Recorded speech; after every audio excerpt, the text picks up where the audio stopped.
ওনার কানে ব্যথা হচ্ছিল, সেজন্য উনি আসলে ওনার কানে ব্যথার জন্য কানে মোম দিয়েছে।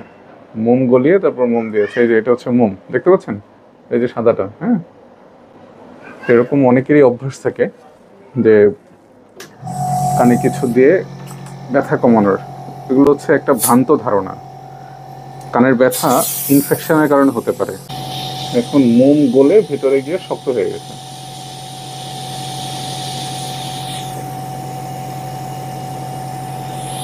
ইনশাল্লাহ এই হচ্ছে সেই মোম, এটা গলে একদম কানের পর্দার উপরে গিয়ে বসে আছে, তো অ্যাটাচ থাকবে না।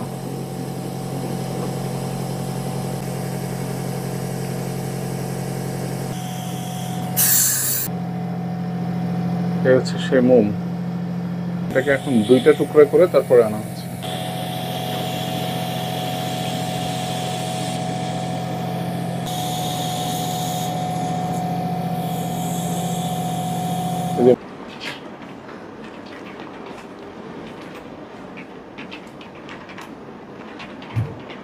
এই মোমটা পুরো আপনার কানের যে ছিদ্র আছে, এই ছিদ্র পুরোটার মধ্যে, যেহেতু এটা গলে গেছে, এটা তো তখন পানি ছিল, পানি থাকার কারণে ভিতরে গিয়ে যে গলে যাওয়া অংশটা আস্তে আস্তে শক্ত হয়ে গেছে। শক্ত হয়ে ছিদ্রের ভিতরে যে আঁকাবাঁকা অংশ আছে, এই আঁকাবাঁকা অংশ অনুযায়ী সে তার একটা শেপ তৈরি করে। ওনার মূলত প্রবলেম ছিল কানের মধ্যে ঠান্ডা লাগার কারণে পর্দাতে ইনফেকশন হয়েছে, আর পর্দাতে ইনফেকশন হওয়ার কারণে কানে ব্যথা হওয়াতে উনি এই কাজটা করছেন।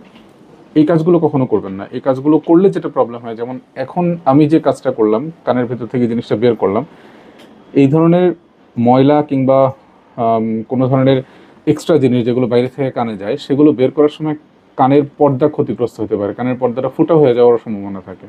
খুব রিস্কি একটা জব। সো এইগুলো পারতপক্ষে কখনোই করবেন না, কখনোই করবেন না, সেটাই হচ্ছে পরামর্শ। ব্যথা হলে অবশ্যই ডাক্তার দেখাবেন, প্রয়োজনীয় ওষুধ খাবেন, কান ভালো হয়ে যাবে ইনশাল্লাহ।